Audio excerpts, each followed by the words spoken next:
So in this video, we're going to continue along building out this add house form. And we've gotten to the point where we want to integrate Google Places search, where we're searching for the address, which will give us both the address of the house, but also the latitude and longitude so that we can correctly place it on the map. So if we go into the code, we're working in this source components house form. And where I added this comment sort of between the label and the search field, between the label and the errors where I have that comment is where we want to add the search field. So I have an import up here, import search box from /search box, where we're going to use that. So this is search box like this, and it's probably going to give us an error right now because nothing exists in search box, but that's okay. And we needed to pass two things to this component. The first is what to do when the user finds and selects an address. So this will be a function that's called onSelectAddress. So this is an arrow function, and it's going to take in three things. The first is the address that was chosen, the second is the latitude, and lastly is the longitude. And what are we going to do with those? Well, in the useForm hook, we get this function back called setValue, and we're basically going to call setValue for those three fields, address, latitude, and longitude. So setValue, the first one is what field we're setting the value for. So let's say address, and then it will be the same, but for longitude, we'll do latitude first, latitude, and then setValue, longitude, and longitude, like this. The other prop we need to pass is the default value, which for now is just an empty string, like that. But when we implement the edit version of the form, we're going to pass the current address of the house in as this default value. So let's hop on over to the search box component where we're going to start to integrate Google Places search. So let's get rid of this export, and we're actually going to just start by declaring the props that we had passed over from this component. So this will be an interface, and we'll call it iSearchBoxProps, and it was the two things. So onSelectAddress was a function that took in address as a string, latitude. And latitude can be either a number or null. Because what happens if you clear out the address? You've told me that you want to deselect. So I want to pass in a null latitude and longitude for that. And the string would just be an empty string in this case. So longitude is number or null. And this function is going to return nothing, so void. So second, we had the default value, which was a string. So with that in place, why don't we start to, I'm just going to add some spacing, implement the search box component. So we will export search box, and remember that it took in the onSelectAddress and the default value. And we'll just point it towards those props that we had declared above, just like this. So the first thing that we want to do is actually not to show an input box and get started with that. For Google Places to work, you have to first load the Google Places script. So what we're going to do for that is, first of all, why don't we just uncomment everything so that we have access to everything we need? And it's a lot of stuff. Google Places isn't the most easy thing to work with, but we're going to work through it in this video here. So what we're going to do is use a hook called use Google Maps script that will go and it will just ensure that the Google Maps script is on the page. So this gives us back a Boolean for whether it's loaded or not, and then an optional error message if it didn't work out.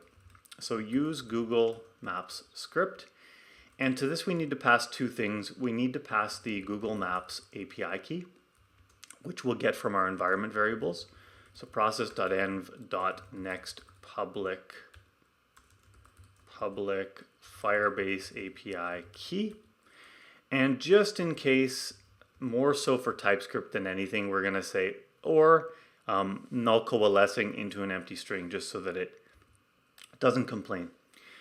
The other thing you need to pass is you need to tell Google Script what libraries you want to load. So we're actually going to declare these libraries outside of here. And these are libraries like, do you want to load maps? Do you want to load places and any of the other services that they offer? So we're going to just declare a variable const libraries, and it's of type libraries. So there are a defined number of libraries you can include, drawing, geometry, places. So the one we want obviously is places, and that just goes in an array like this. And libraries comes from the same use Google Maps script package. So now we can pass in libraries like this. So we'll just save, go down a little, and we're gonna do two checks. First, if it's not loaded, what are we gonna do? We're actually just gonna return null. We're not gonna get fancy and add a loader or anything like that. We'll just have that null. And if there's a load error, we're sort of in trouble at this point if this happens, but we're just going to say, it could be a span or a div or whatever, and we'll just say error loading so that the user knows. And you might want to get more descriptive or like call this number for help or whatever, but for now we'll just say error loading. So at this point, if we get this far, we know we've loaded the Google Maps script and we're basically ready to do the actual search box. So what we're going to do is actually declare another component, and this is not so creative, but we're going to call it ready search box. And we're going to pass in the exact same things.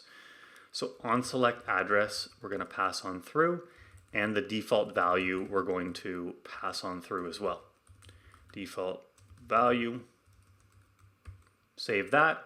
It's going to give us an error because this doesn't exist yet, but that's what we're going to go and declare below. So let's get to it. We're going to create a function called ready search box. For props, it receives those two things, so on select address and default value. And we're going to give it the exact same interface for its props. And now we get to use the actual Google Places work. So this is handled, it's a little bit complicated, as I mentioned, and you can probably tell because of the number of imports.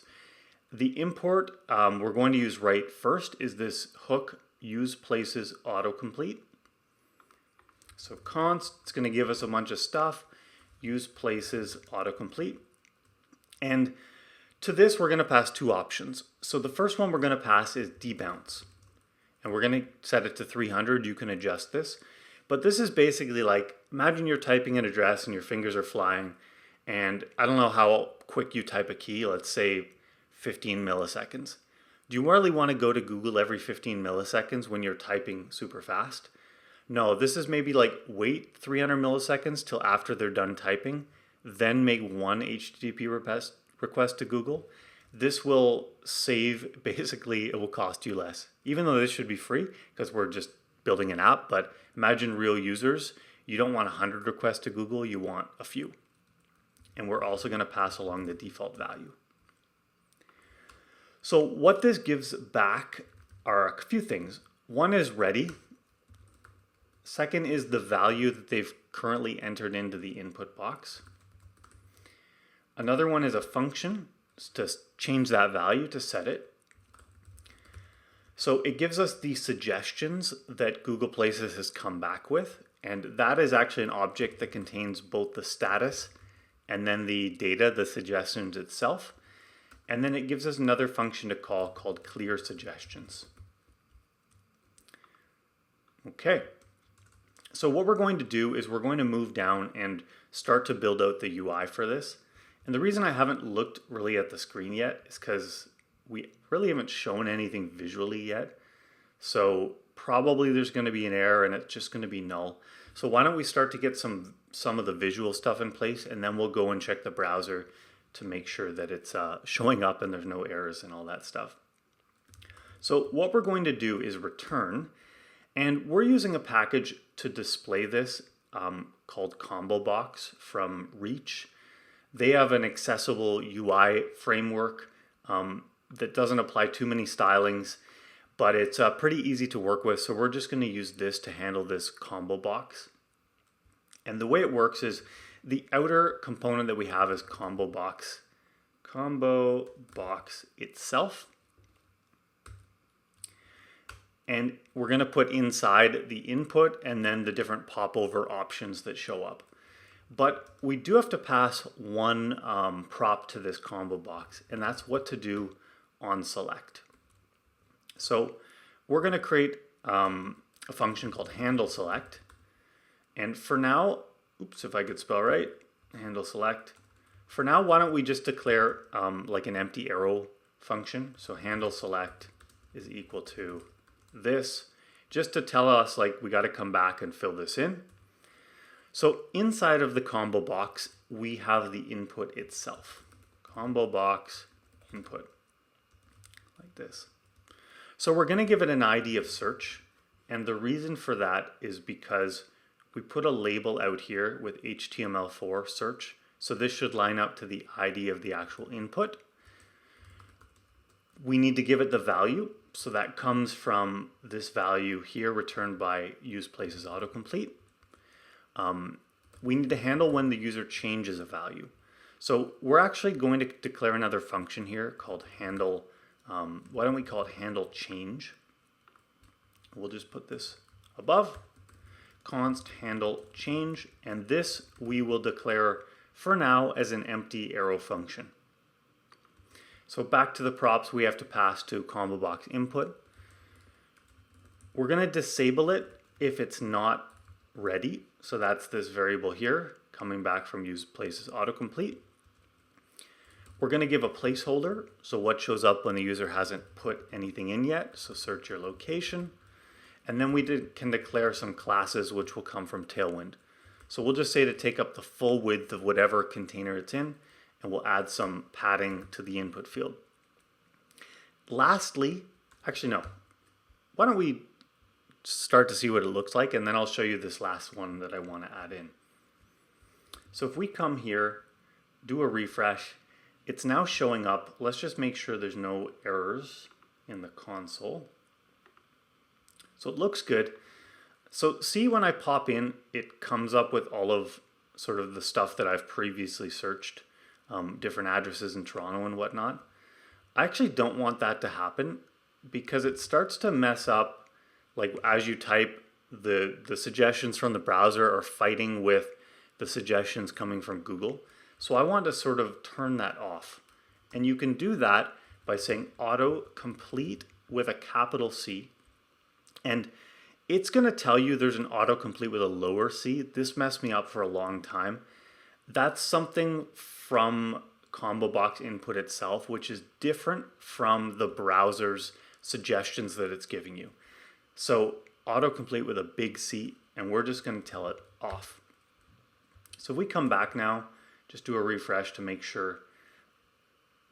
You can see when I click in here now, it's not giving me those suggestions anymore.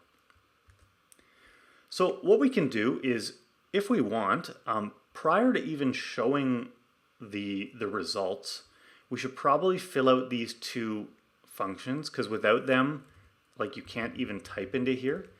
So why don't we do handle change first?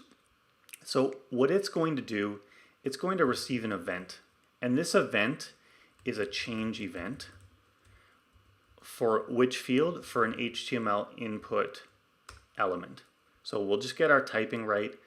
And the reason we want to do that is because now when we type E, it knows like that it has a property called target, and target has a value in it. So what we're going to do is we're going to say every time the input changes, we are going to call the setValue function, and setValue will receive the e.target.value. But if the e.target.value is empty, meaning they've cleared out the suggestion, what we want to do is really call this onSelectAddress to tell our parent, sort of out here, this form, that they want to clear everything out. So we're going to pass an empty string null and null to that. Cool. So the last thing, why don't we handle the select. What happens when the user actually picks one? So what we're going to do here, first of all, we're going to make this async because we're going to do some asynchronous promise-based work in here. And when you select one, you're given the address. So that would be type of string. And what we could actually just do for now, why don't we get some console.logs in here so we can see sort of what's going on as we're typing. So we're going to add two. We're going to add the address here for onSelect. And why don't we also console.log the status and the data so we can sort of see what's happening as we're typing. Okay, so as I type, let's say 10 young. Haha, all right, first error, which is good. So I got a request denied, so I need to go in and figure out how to enable billing on my Google Cloud account. This should have probably been done when we set up all of these keys back at the beginning, but this is development, this sort of stuff happens. So I'm going to pause the video for a sec, go enable billing, and come back, and then we'll kick on with this. And I'll provide a link. Actually, why don't we just try to do it in here, and we'll see how long it takes. So that status was the request denied, and they give you 0 suggestions, and that's because billing's not enabled. So what we need to do is come in here, house course, and we need to attach it to a billing account. Okay, somehow I have 2. Hopefully this is the right one. Unable to enable billing for that one. Let's try this one. Okay. You have multiple. Okay, we're going to go to linked billing accounts. Hopefully it's good now. So we're going to come back. Search 10. Billing is not enabled. Maybe it takes a second. 10. Yeah, there we go. All right, that wasn't so bad, I guess. Sorry you had to get through that, but maybe that will help you if you run into the same error. Okay, so we got a whole bunch of renders. Not sure why there's so many renders, but finally when I typed in 10, we got a status of okay.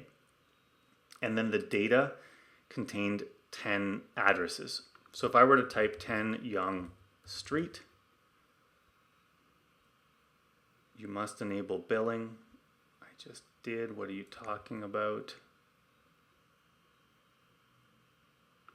10 Young Street. Okay, must have been a hiccup. They probably have different servers and they're sending around the billing. It's like eventually consistent.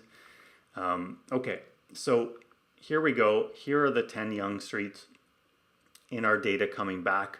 Status of okay, but we haven't shown any of them, so we can't really select one of them yet. So that's why this handle select isn't being called. I'm just gonna comment this out for now, and we're gonna go build the combobox popover. Combobox popover. We don't have to give it anything. It's just sort of a wrapper or a div. And in here we have the combobox list. And we don't have to give anything to the list either. But inside of the list, what we're going to do is we're going to check the status. So remember what we saw at the beginning was, I don't know, request disabled or whatever it was. Now it's okay. So we're going to check to make sure that it's okay. And if that is the case, we are going to iterate over the data. So we're going to do data.map, and this will be an arrow function. And it will, when it gets its data, will render a combo box option. There we go. So we're just going to do this and save so we can go fill in here.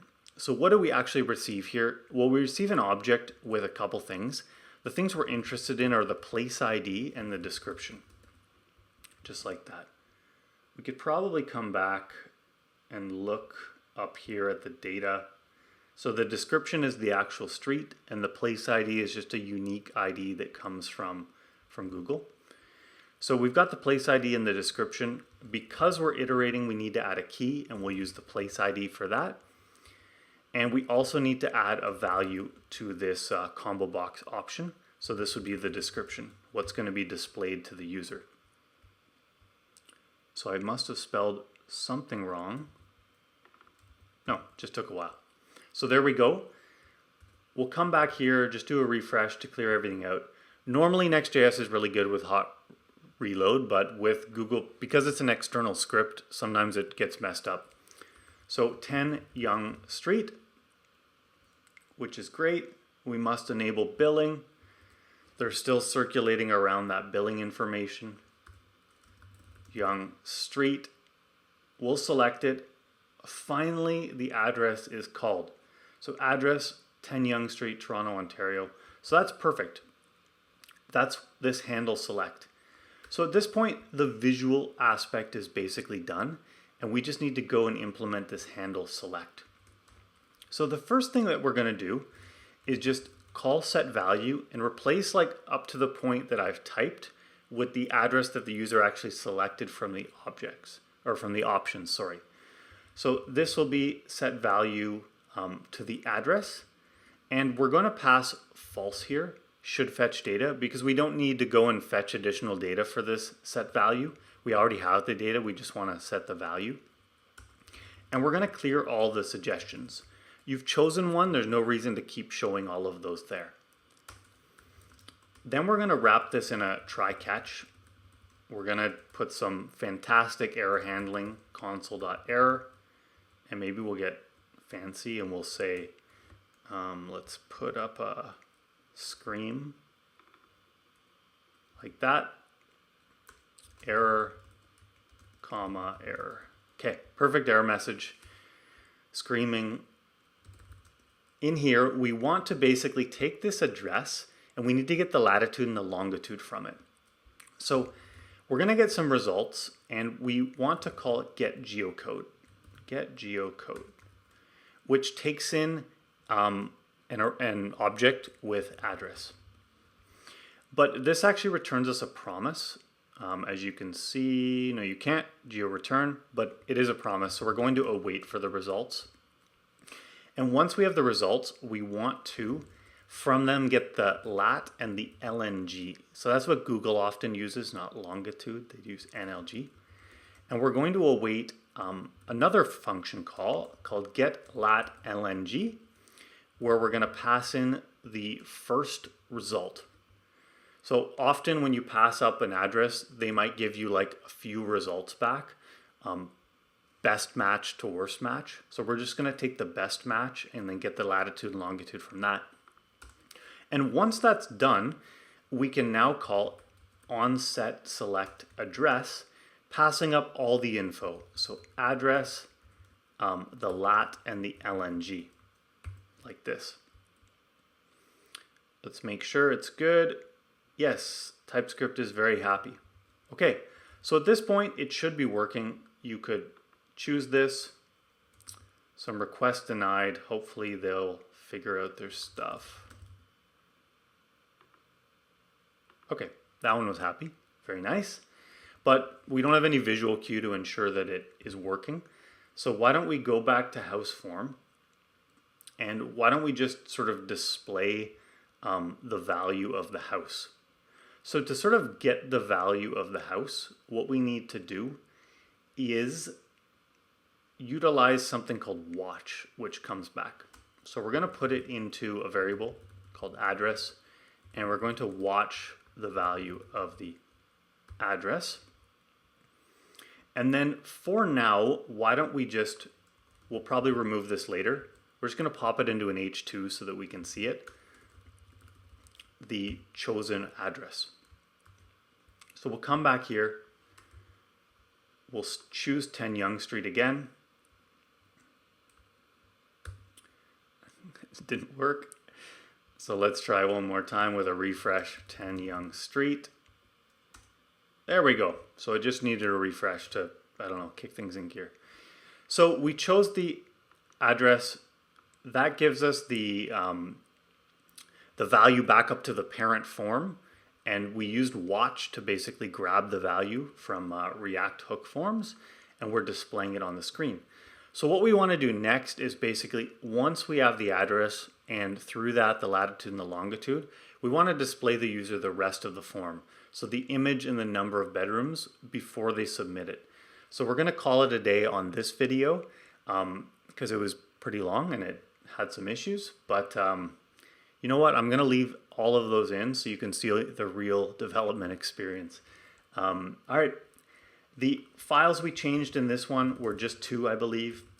So we added the search box to the house form, and then we built the search box one itself. So I'm going to commit this with a stamp of this video, and then we'll move on to the next. Thank you.